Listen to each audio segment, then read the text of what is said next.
Hi again then guys, and welcome to episode 3 of Dirtmasters, the review series where I'm evaluating the best and worst points of each real rally car that features on Gran Turismo 6.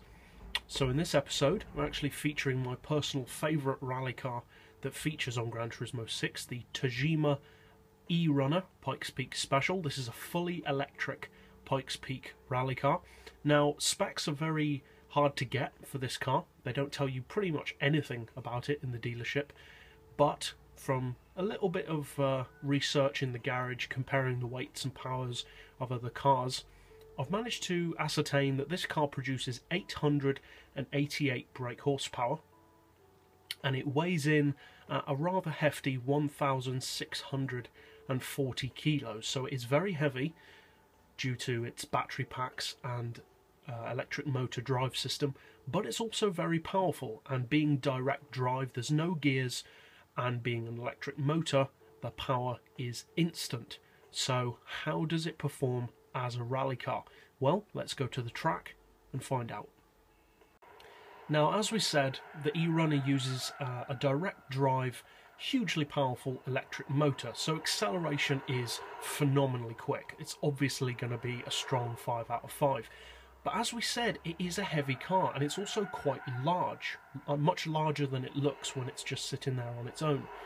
So how does it perform on a city track? Well, it actually performs really well. The low speed handling I'm going to give a 4, and that's mainly due to the car's size, which can sometimes be awkward on a city track. But overall, I am going to give it a strong 5, because the uptake of power, it's instant, there's no lag to worry about, there's tons of grip, and it is a surprisingly easy car to drive considering its size and weight. So that's it for our city track. Now let's see how it performs on a twisty country track. Now, as we've said before, tracks such as this use more of your higher end, not necessarily top end, but more of your higher end acceleration and power than a city track. So how does this car perform there?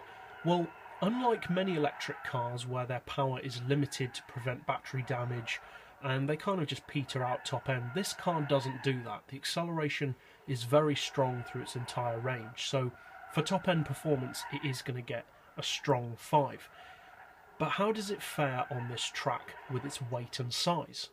Well, it definitely feels more usable on a track like this with a wider road, smoother corners, where you can really use its grip and power to your advantage. So for a track like this, I'm going to give it a 4, because although that's not as high as a city track, the main reason for that is because of its weight. Really, it is still slightly more difficult to maneuver than many of the other rally cars on a track like this, and it's not quite as completely dominant as on a city track. So now let's see how it fares on the dirt. So as we've said before, it's this type of track which really matters the most to a rally car, because this is the type of track that it is designed for. So how does the E-Runner perform on a dirt track with that immense weight and size? Well, it actually performs really well considering its weight and size. You'd expect the size to make it overshoot corners, slide uncontrollably into barricades and stuff like that, but it just doesn't do that. The handling is actually very light, there's tons of grip, the brakes are brilliant on this car, so I'm going to give it a strong 5 out of 5 for that. And overall, for dirt tracks, it's actually very good. And whereas on road tracks you can feel its weight, on a dirt track the weight just melts away. It just handles really, really well on a dirt track, so I'm going to give it a strong 5 out of 5 for dirt tracks. For its overall drivability, I'm going to give it a 4. Because although it is one of the quickest rally cars, it's also one of the rally cars which does require a little bit more learning, a little bit more fettling to get really the best out of the car. Whereas with some rally cars you can just jump in and drive fast, this car does require a bit of time to get used to the way it drives and the way it delivers its power. So that's it for our dirt track. Now let's finally see how it performs on a snow circuit. So here we are on our final track type of the 4, a snow track. Now, as we've said before, This type of track requires much more of a flow, and it's generally a much more high-speed track than most dirt tracks. There's less starting and stopping and more a constant moderate speed flow from corner to corner. So how does a big, heavy rally car cope on a track like this? Well, I was expecting it to be quite bad, to be honest, because that huge amount of weight would start to work, I expected, as a pendulum working against you, swinging the car more and more until eventually you just slam into a wall. But it actually doesn't. The power is really, really good. Now, the key to driving this car on any track is to control its differential. The differential setup matters more than anything else on this car. Now, I'm going to talk more about that when we get back to the garage, but that differential really changes the characteristics of how this car drives, and the flow on a snow track is actually really good. And as a result of that, I'm going to give it a strong 5 out of 5 for snow tracks. It really is a brilliant car.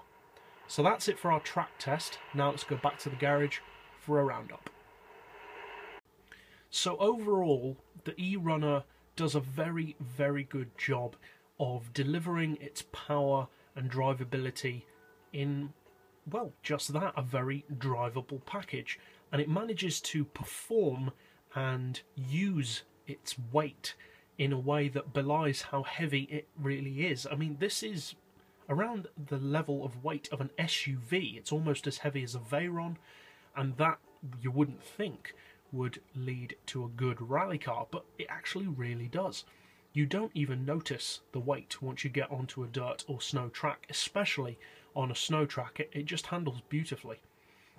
Now, as I said, the most important thing when tuning this car, because there aren't that many things that you can do to it, you can adjust the suspension slightly, the downforce, you can add ballast. Why you'd want to do that, I don't know, but you can add ballast, you can reduce the power, you can't increase it, but you can reduce it. Obviously you can change your tyres, and you can adjust your diff.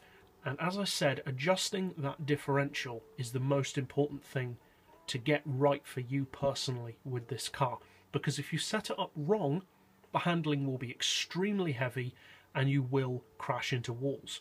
If you set it up right, you'll get a beautiful flow. It actually makes a really good drift car as a side point, and you'll be really, really happy with the way this car drives.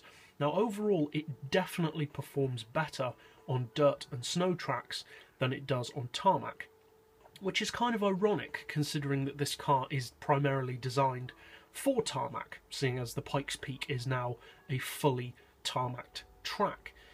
So kind of weird that it actually performs better on dirt and snow than on what it was designed for. Not that it's bad on tarmac, it's just even better on dirt and even better again on snow. So overall, it's a really good car. Now, it is quite expensive. It's 1.6 million credits, so it is one of the more expensive rally cars, but I would say it is definitely worth it. Now, it's the only electric or EV rally car in the game, so that gives it kind of its own little unique niche on Gran Turismo 6, and personally, that's why I love it. I love electric vehicles, and this car really does electric vehicles proud. Now, what type of person would I recommend this car for? I'd recommend this car to the type of person who likes something that's a bit different to what everyone else uses, and something that offers a completely different driving style, a completely new challenge. Because obviously this car has, like any car, its upsides, downsides, advantages and disadvantages. I'd say its main advantage is just the fact that because it's electric, there's just no lag, there's no gears to worry about, the power is, or the uptake of power is instant, and you get maximum torque through the entire performance range. The main downside is its weight and size. Size, I'm talking particularly its length. It's a very long car. It's almost the same length as the Jay Leno tank car. So it is a very long car. And its weight, as we've said, is almost the same as an SUV. So it is pretty heavy. But that said, it handles, as I said, really, really well. So overall, I'm going to give this car, as a tabulation of all of its scores put together, a rating of 4.7 out of 5, so a really good rating considering its weight.